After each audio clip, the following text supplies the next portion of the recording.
The Dutch hold a very unique place in football history. Whether it was the Bergkamp volley versus Argentina in 1998. Dit is Bergkamp, neemt de bal aan. Dit is Bergkamp. Dit is Bergkamp. Dit is Bergkamp. Dit is Bergkamp. Dit is Bergkamp. Or the Flying Dutchman header from Van Persie versus Spain in 2014. Persie with an early run. He's onside this time. It's 1-1.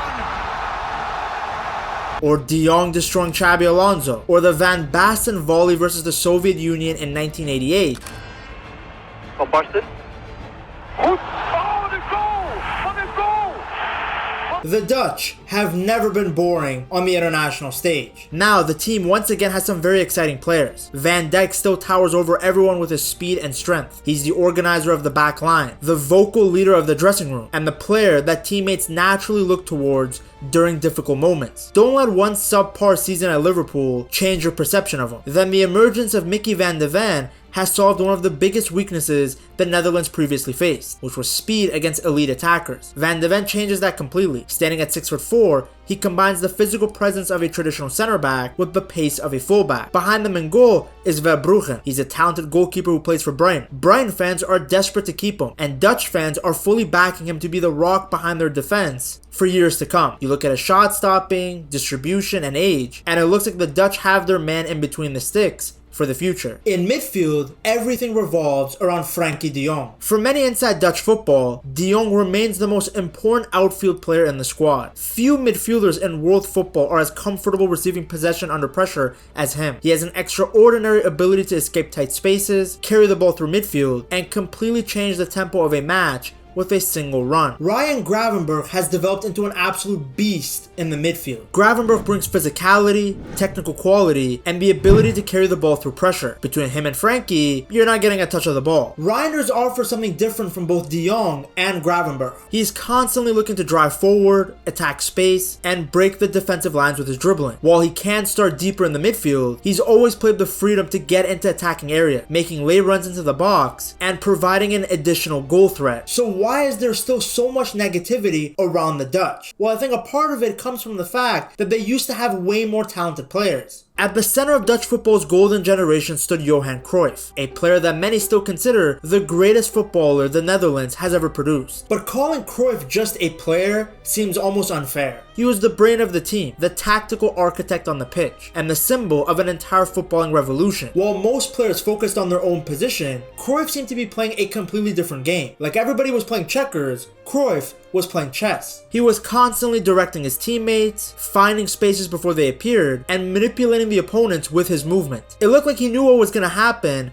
several seconds before everyone else. What made him so special was the combination of physical and mental gifts. He had incredible acceleration, outstanding technical quality, and a football IQ that seemed years ahead of his generation. Cruyff could play as a striker, as a midfielder, on the wing. He looked completely natural in every role. He was the perfect embodiment of total football. The Dutch philosophy where players constantly exchanged positions, and every footballer was expected to contribute in every phase of the game. For many people, he wasn't just the best player on the pitch, he was also the coach on the pitch as well. His greatest World Cup moment came during the 1974 World Cup against Brazil, where he scored an absolutely spectacular volley to seal a 2-0 win, knocking out the defending champions. Then you have Marco van Basten. If you could build the perfect striker in a lab, you'd get Marco van Basten. Sadly, ankle injuries cut his career way too short, but when this guy was on the pitch, he was an absolute cheat code. He could score any type of goal: headers, bicycle kicks, long range shots, or even the CR7 special, tap-ins. He was elegant, tall, strong, and incredibly lethal in the box. His impossible looping volley from a ridiculously tight angle against the Soviet Union in 1988 is widely considered the greatest goal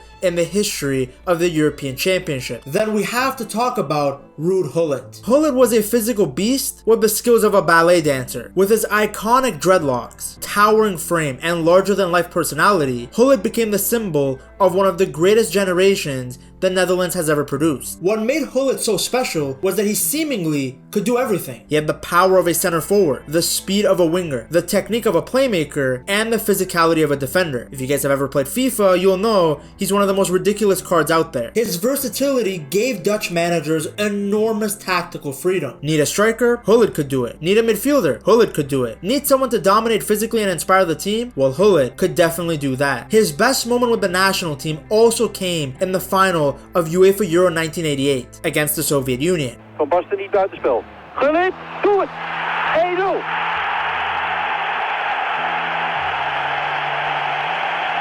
Prachtig! It was a goal that perfectly captured who he was as a player. Strong, fearless, and impossible to stop when attacking the ball. Now while Ruud Gullit grabbed the headlines and Marco van Basten produced moments of magic, Frank Rijkaard was the player who made everything work behind the scenes. The third member of the legendary Dutch trio. What made Rijkaard so special was that he combined elite defensive qualities with technical brilliance. Many defensive midfielders could tackle. Many could break up attacks. Very few players could do that while also possessing the composure and passing ability of a top-class playmaker. Well, Rijkaard could. His greatest moment for the Netherlands came during the semi-finals of UEFA Euro 1988 against West Germany. Now for the Dutch, this was more than just a football match. For years, West Germany had been the team that broke Dutch hearts on the biggest stage. The pain of the 1974 World Cup final still lingered, and many supporters viewed this semi-final as a chance for revenge. The pressure was enormous, and Rijkaard responded with one of the finest midfield performances in his entire career. Throughout the match, he consistently disrupted Germany's attacks. He won so many crucial duels, controlled the midfield battle, and that allowed the Netherlands' attacking stars to play their game. So while players like Gullit and Van Basten naturally received much of the attention, Rijkaard was arguably just as important in securing the win. Then we get to Dennis Bergkamp. They called him the non-flying Dutchman because he had a famous fear of flying. But on the pitch, this guy's touch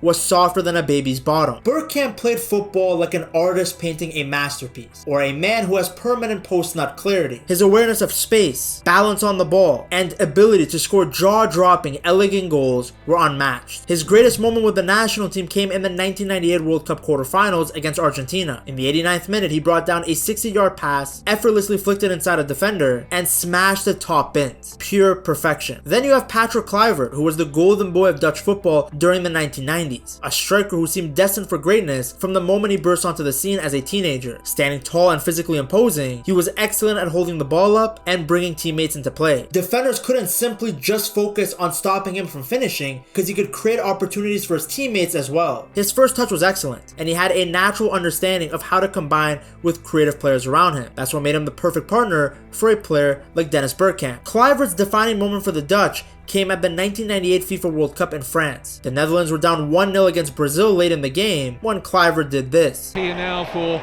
Ronald de Boer. In goes Kluivert! And they've done it again!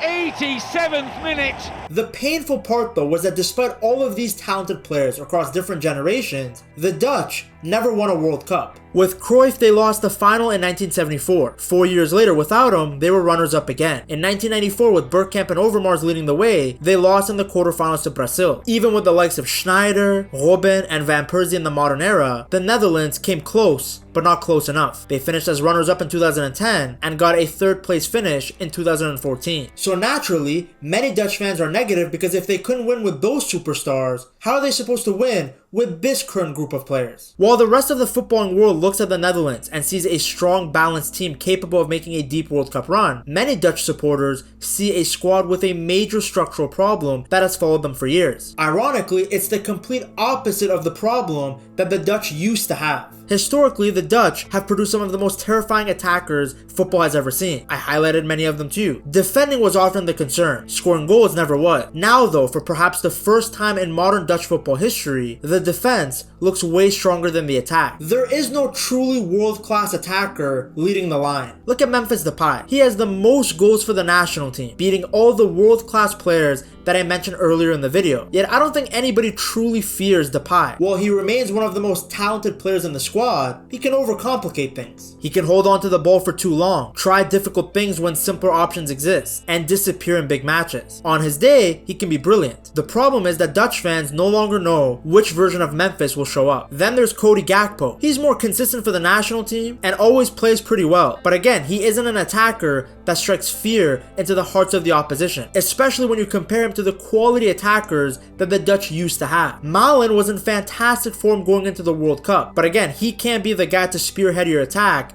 if you're trying to win it all. The midfield creates another source of frustration. On paper, a trio featuring Frankie de Jong, Ryan Gravenberch, and Tijjani Reinders should be among the strongest in international football. The technical quality is insane, and there's a good bit of balance. The problem though is availability. Injuries, particularly to Frankie de Jong, have repeatedly prevented the Netherlands from building long-term continuity in the midfield. The team's best version, at times, has only existed on paper. Defensively, the Dutch actually have both quality and depth. You look at the likes of Virgil van Dijk, Nathan Ake, Jurrien Timber, Mickey van de Ven. It would be the envy of almost every nation at the World Cup. On top of that, there's also Denzel Dumfries, who's a fantastic right wing back. Many Dutch supporters feel that they have built a defensive fortress. The problem is, they don't have the attacking firepower to take advantage of that. Then there's the Ronald Koeman issue. For many supporters, he's the biggest obstacle between the Netherlands and a deep World Cup run. There is no questioning Koeman's status as a Dutch football icon. His winning goal in the 1992 European Cup final for Barcelona and his role in the legendary Euro 1988 triumph ensure that he will always be respected in the Netherlands. The problem is that the manager version of Koeman is very different than the player. A common criticism among fans is his approach to man management. People like Louis van Gaal were known for publicly defending their players, even during difficult periods. Koeman has developed a reputation for doing the opposite. On multiple occasions, he has openly criticized members of his own squad through the media. His comments about Bergwijn, following the winger's move to Saudi Arabia, generated a lot of controversy, while public criticism of young players such as Joshua Zirkzee also frustrated the fans. Many fans believe that these comments created unnecessary tension and ruined the confidence of the players. If players are already under immense pressure representing their country, the national team manager